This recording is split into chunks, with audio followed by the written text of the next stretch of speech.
Hello friends, welcome back to Young Coders YouTube channel. तो दोस्तों, पिछली ट्यूटोरियल में हमने बॉडी टैग के कुछ एट्रीब्यूट्स नए जान लिए थे और यदि आपने वो ट्यूटोरियल नहीं देखा है तो आपको लिंक डिस्क्रिप्शन बॉक्स में मिल जाएगा। आप वहां पर जाकर देखिए और फिर इस ट्यूटोरियल को कंटिन्यू कीजिए। तो दोस्तों, आज हम दो नए टैग्स स्टडी करने वाले हैं और वो हैं ब्लॉक कोट और साइट। तो ये दोनों ही बहुत इम्पोर्टेंट होते हैं। तो सबसे पहले दोनों के बारे में जान लेते हैं। तो जो ब्लॉक कोट है वो आपके वेब ब्राउजर को ये बताने के लिए यूज होता है कि आपने जो भी इंफॉर्मेशन आपने अपने वेब ब्राउजर में लाई है या फिर आपने कहीं से कुछ कंटेंट डाला है किसी वेबसाइट से, तो वो बताने के लिए आप ब्लॉक कोट टैग का यूज करते हैं। और जो नेक्स्ट है साइट, जो साइट है वो ऑथर की इंफॉर्मेशन बताने के लिए यूज होता है। मतलब कि साइट में आप किसी डायरेक्टर का नाम नहीं लिखेंगे, उसकी जो बनाई मूवी है उसका नाम लिख सकते हैं। तो ये आप साइट टैग के थ्रू कर सकते हैं। और यदि कोई सॉन्ग है तो आप सॉन्ग का नाम लिख सकते हैं, लेकिन सॉन्ग को किसने बनाया वो नहीं लिखते हैं। तो ये सब बातें आपको ध्यान में रखनी होगी। तो आइए दोस्तों, करके देखते हैं इसका एक प्रैक्टिकल। तो ये देखिए दोस्तों, ये मैंने बनाया है एक डॉक्यूमेंट और अब इसके अंदर हम सबसे पहले अपना बेसिक कोड जो है उसे कर लेंगे। तो उसके लिए मैं लगाता हूँ सिंपली अपना जो हमने ट्रिक जाने हैं, तो मैं उसे यहाँ पर यूज करूँगा। और ये मैंने यहाँ पर अपना एक टाइटल दे दिया। और अब देखिए, सबसे पहले मैं आपको जो टैग है जिसका मैं यूज करके बताने वाला हूँ वो है ब्लॉक कोड। तो ब्लॉक कोड के लिए हम क्या करते हैं, सबसे पहले तो विकिपीडिया जो है उसे खोल लेते हैं, या फिर विकिपीडिया के बजाय हम सीधे सर्च करते हैं हॉर्टिकल्चर। और ये आप कोई भी टॉपिक ले सकते हैं। मैं सपोज यहाँ पर हॉर्टिकल्चर जो है एक टॉपिक आपके सामने ले रहा हूँ। तो ये देखिए, ये यहाँ पर ये खुल चुका है। तो सबसे पहले मैं यहाँ पे क्या करूँगा, एक पैराग्राफ बनाऊंगा। और इस पैराग्राफ के अंदर मैं ये जो है टेक्स्ट, तो सबसे पहले तो उसे लिखूंगा। तो मैंने क्या किया, सिंपली यहाँ से इसे कॉपी किया है और यहाँ पर इसे पेस्ट किया। और ये इतना सारा इंफॉर्मेशन यहाँ पे आ तो गया, पहले से सेव करके देखते हैं यहाँ पर। तो ये देखिए, ये इंफॉर्मेशन यहाँ पर आती है। तो ये तो सिंपल यहाँ पर इंफॉर्मेशन आ रही है।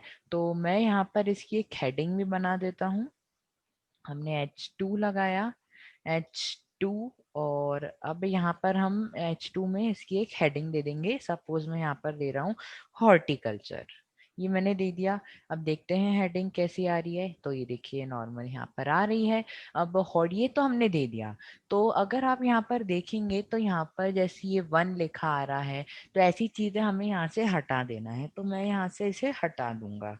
तो ये देखिए, मैंने हटा दिया। और अब हम देखते हैं, तो ये वन यहाँ से चला गया। और अब यहाँ पर देखिए, ये तो मैंने यहाँ से कहीं से मतलब कॉपी करके यहाँ पर ये कंटेंट डाला है। तो ऐसा नहीं है कि आप नहीं कर सकते, आप लगा सकते हैं। तो मैं इसके लिए क्या करता हूँ, यहाँ पर एक ब्लॉक कोड टैग लगाऊंगा। ब्लॉक कोड, ये ब्लॉक कोड। और अभी ये जो ब्लॉक कोड टैग यहाँ पर क्लोज हो रहा है, इसे मैं यहाँ से कट कर रहा हूँ और यहाँ पर लाकर हम पेस्ट कर देंगे पैराग्राफ के भी नीचे। ये मैंने बंद कर दिया। तो ये तो पूरा मतलब जितना हमने ये पैराग्राफ हेडिंग है वो सब अब ब्लॉक कोड के अंदर है।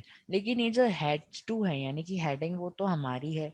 तो हम इसे ब्लॉक कोड के अंदर तो नहीं रख सकते, तो हम इसे नॉर्मल बॉडी के बाहर रख लेंगे। क्योंकि हेडिंग जो है वो हमारी अपनी है, हमने उसे कहीं से कॉपी नहीं किया है, तो हम उसे बाहर रखेंगे। तो अब हम मैं यहाँ से सेव करके देखता हूँ। तो देखिए, यहाँ पर ये सिंपली बस थोड़ा सा साइड हो जाता है। तो मतलब ये इतना चेंज नहीं आ रहा है। तो मैं यहाँ पर ब्लॉक कोड के अंदर एक एट्रीब्यूट होता है इसका, साइट। तो ये मैंने साइट लगाया।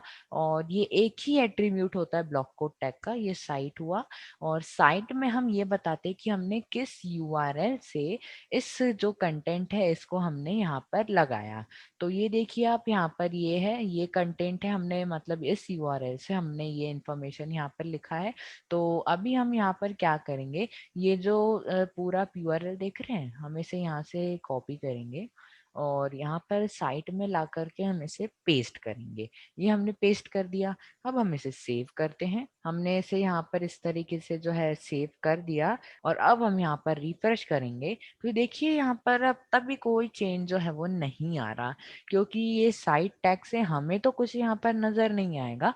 बस जो वेब ब्राउजर है उससे यहाँ पर मालूम पड़ेगा कि हमने ये जो इंफॉर्मेशन यहाँ पर लगाई है वो हमने इस यूआरएल से लगाई है यहाँ पर, मतलब कि इस यूआरएल की मदद से हमने ये इंफॉर्मेशन यहाँ पर लगाई है। तो ये काम होता है ब्लॉक कोड टैग का। और अगर आपको इतना नजर नहीं आ रहा है तो आप व्यू पेज सोर्स करके यहाँ पर आप दिखेगा आपको यहाँ पर। वैसे तो ये जो सोर्स होता है वो बहुत ही बड़ा होता है, तो हम एकदम हमें अच्छे से तो नहीं दिख पाएगा, पर तब भी आप अगर आपके पास टाइम हो तो आप यहाँ पर स्क्रॉल करके वहां पर देख सकते हैं।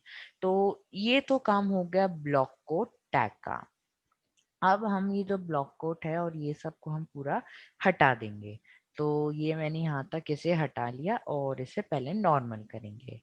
तो ये देखिए ये जो है वो नॉर्मल हो गया, वो एक ब्रैकेट रह गया था इसलिए यहाँ पर शो हो गया। तो अब हम बात करने वाले हैं साइट टैग की। तो ये साइट अभी हमने ब्लॉक कोड में एज एट्रीब्यूट यूज किया और ये साइट जो है वो एक अलग टैग भी है, हम उसका यूज कर सकते हैं। तो उसके लिए मैंने आपको बताया था कि यदि कोई ऑथर है तो आप ऑथर का नाम ना लिख कर के बजाय उसकी जो लिखी हुई बुक है आप उसका नाम लिख सकते हैं यहाँ पर। तो मैं यहाँ पर आपको अपना एग्जाम्पल बताऊंगा। तो ये पैराग्राफ, ये मैंने एक पैराग्राफ लगा दिया और इसके अंदर अब मैं यहाँ पर कुछ लिखूंगा। सपोज यंग कोडर्स चैनल, ये मैंने लिख दिया। Young coders channel started by Akshat, ये मैंने लिख दिया। और इन 2020 अब हम इसे सेव करते हैं और यहाँ पर रिफ्रेश करते हैं। तो देखिए ये जैसे एक नॉर्मल पैराग्राफ आता है वो हमें यहाँ पर ऐसा शो हो रहा है। तो क्या अगर हमें एक साइट टैग लगाना हो और हमें ये बताना हो कि ये जो हमने चैनल स्टार्ट किया उसमें यहाँ पर मेरा नाम ना लिखने के बजाय हम यहाँ पर मेरे चैनल का नाम बता सकते हैं। तो उसके लिए हम यहाँ पर क्या करेंगे, साइट टैग लगाते हैं। तो जो साइट टैग है हम उसे ऐसी बॉडी के अंदर नहीं लगाएंगे। यहाँ पर ये जो मेरा चैनल का नाम है उसे हम साइट के अंदर रखेंगे। तो चलिए मैं यहाँ पर लगाता हूँ साइट साइट और ये साइट टैग लगाने के बाद मेरा जो चैनल का नाम है जहाँ पर ये खत्म हो रहा है वहीं पर हम अपने साइट टैग को भी क्लोज करेंगे। तो ये मेरा साइट टैग यहाँ पर जो है वो क्लोज हो गया है। अब हम इसे सेव करते हैं और यहाँ पर रिफ्रेश करते हैं तो देखिए थोड़ा सा टेढ़ा हो गया, यानी कि थोड़ा सा टिल्टेड हो गया। तो ये जो काम है साइट टैग का होता है। तो इसमें हम यहाँ पर ऑथर का जो इंफॉर्मेशन है वो लिखते हैं और यदि कोई ऑथर है तो हम उसका नाम ना लिख करके बजाय उसकी बुक का नाम लिखते हैं। तो अगर मैंने तो यहाँ पर अपना एग्जांपल दे दिया।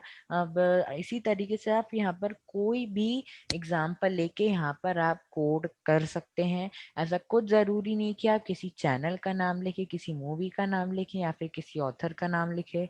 तो आप यहाँ पर कुछ भी आपको मतलब कुछ भी हो आप उसे यहाँ पर यूज कर सकते हैं।